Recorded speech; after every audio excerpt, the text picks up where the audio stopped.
Hello, today we are going to talk about my favorite fiction books that I read in 2021. There will be another video for the nonfiction books. Mostly these are not going to be in any particular order because I can't put them in an order, but we are going to start out with kind of the general or literary fiction books. We have The Women of Brewster Place by Gloria and Naylor. This is, it says on the front, a novel in 7 stories.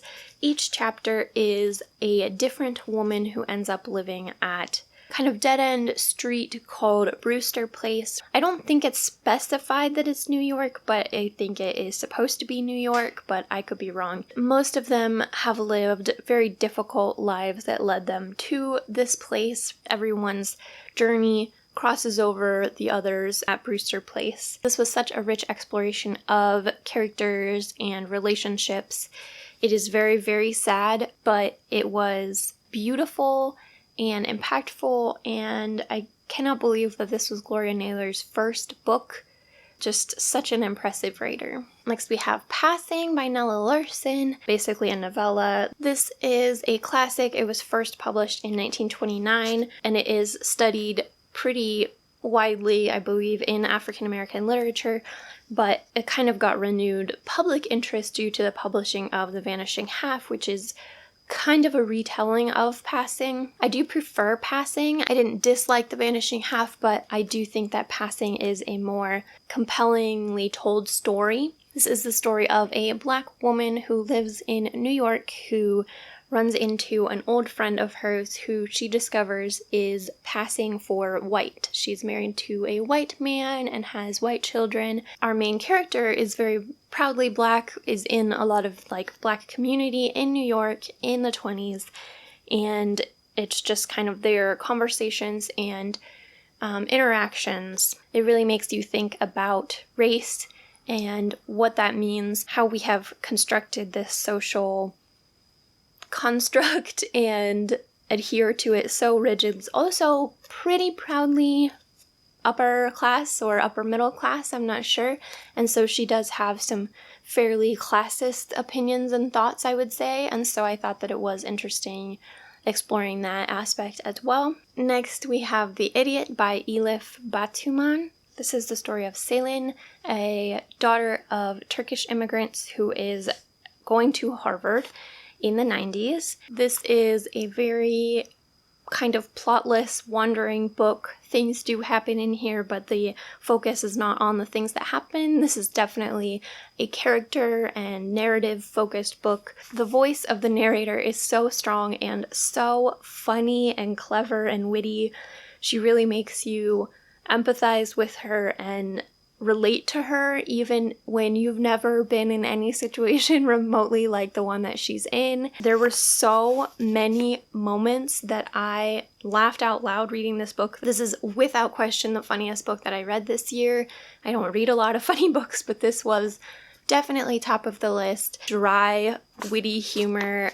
There's also a lot about language in here. If you are someone who finds language interesting, I got very frustrated with this main character for sure, but I also really related to her and found her so endearing. And lastly, we have Open Water. I did make a video in which I talked a little bit about this one in detail, but I found Open Water to be such a beautiful and impactful story. It is the story of a young Black man in London who is falling in love and dealing with the issues of the world at large, but also finding so much joy and community. It was written incredibly, and I think it is one that I would like to return to at some point as well. Our next category is short stories, and I do have 2 collections to recommend. This one is some longer form short stories, some things that are kind of poetry or songs. The title of this book is Islands of Decolonial Love by Leanne Simpson. And this is an Anishinaabe author. It is very, very beautiful, very sad in some parts, funny in other parts. There are stories about people, stories about animals, myths and legends, community. I did listen to part of this as an audiobook and part of it I read physically, and I think that it's wonderful both ways, but I do think that there is something about these things being told orally that is really impactful. And secondly is a sci-fi collection called On the Origin of Species and Other Stories by Kim Bo-young. And this is translated from Korean, and it is delightful. There were several stories in here that I will think about, I think, forever. The title story is about robots, but there are other stories that are hardly could be considered sci-fi at all. They're about people and society. There's one that reminds me a lot of the show Westworld. They're just very, very creative, but also very human and thought-provoking. Our last category is sci-fi and fantasy. This was a really good year for me on sci-fi and fantasy, I think. So these actually kind of are in order, with my most favorite at the end. But first of all, we have The Burning God by R.F. Kuang. This is the third and final book in the Poppy War trilogy. I really, really like that trilogy. I don't read a lot of high fantasy, or particularly not like military fantasy that often anymore, but really, really enjoyed this series. I was not disappointed at all by this conclusion to the series, which is a little bit rare. I think that the first book and this book are the strongest. The middle book was fine. So it is a fantasy series centered around several different points in Chinese history, kind of combined into one. So I believe it is the Song Dynasty combined with some of the colonization of certain areas of China by Japan, and then in this we kind of also see the Westerners coming to China. I thought that the way that she brought that into this book really added a lot of depth to the story. I think that she did a fantastic job. The characters in this series are very compelling. The plots are obviously full of adventure and battles and all kinds of fantasy goodness.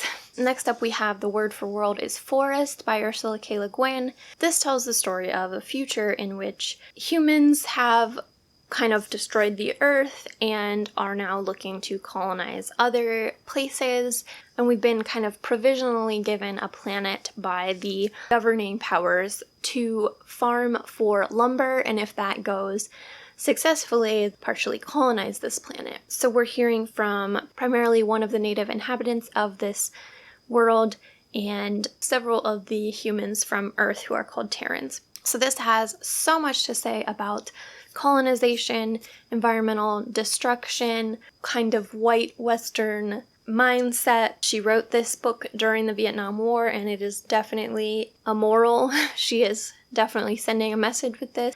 Next up, we have Dispossessed, also by Ursula K. Le Guin. This is set in the same universe as The Word for World is Forest. This is more of a traditional classic sci-fi, so it's a longer book. It is about another planet which has a moon that planet generations before colonized the moon. So there were some separatists from this planet who did not approve of kind of the capitalist, materialistic society, and they went and were given the moon to live on. So in this book, basically, an ambassador from this moon has decided to go back to the original planet and kind of try to communicate with them and be in, some kind of relationship with them. There was so much discussion of different types of societies, different values, different mindsets, and priorities. This is also just kind of fun to read, particularly if you do like classic sci-fi. It reminded me of reading something like Azumah, but written better and without most of the problematic material. Lastly, for sci-fi and fantasy, we have The Strange Bird and Dead Astronauts. These are in the Borne universe by Jeff Vandermeer. I love this series so much. So Borne was in my favorites for 2020. That is the story of a world in which a company, which seems to be the primary organization of society, has collapsed and they are living in the chaos and ruin of that. This is a companion novel that is kind of set before, during, after, possibly. This is confusing, it's hard to tell. The Strange Bird is a short story or novella that is also a companion to both of these, and this is a pretty straightforward story in which a strange and beautiful bird is kind of taken and experimented on and transformed many, many times. This is very heartbreaking, but this does have a happy ending. This is a very approachable book where this one is not, and this has a lot to say as well on the same kind of themes. Dead Astronauts is a very, very experimental work. Most of it is not told in very narrative form. There are fragments and patterns of time repeating itself, and there are entire pages that are filled with just one word over and over again or nonsense. Around halfway through, it does kind of level out and become a little bit more of a traditional story, but still I would recommend approaching this not as a novel, but just as its own thing. I have heard some people say that this is just pure nonsense. It is not. If you stick it out and just let the story kind of wash over you, there is so much said in this book. I would say this entire series is about cruelty between humans, cruelty particularly from humans to animals or other creatures. You could take so many different meanings and applications from this book. Highly recommend this one if you think you can get through the very experimental style. I did want to also mention my favorite authors of the year because a few of them didn't actually make it on the list for any particular books, but I still greatly enjoyed reading their books this year. The first two are Ursula K. Le Guin and Jeff Vandermeer. They did make it onto the list. Read several books from both of them this year, and they are probably among my favorite authors of all time. Another one was Hwang Sok-young. I read 4 or 5 of his books, I believe, last year, and greatly enjoyed them. I would say Familiar Things and Princess Bari were probably my 2 favorites of his, but he writes about issues in Korea, kind of from the Korean War to now. The last author is Ni Vo, and I did read 2 novellas from her this year that I really, really enjoyed, and I want to read the longer work that she has out, and I will read probably anything else she puts out. So let me know what your favorite book or books were in 2021, and I will see you in the next one.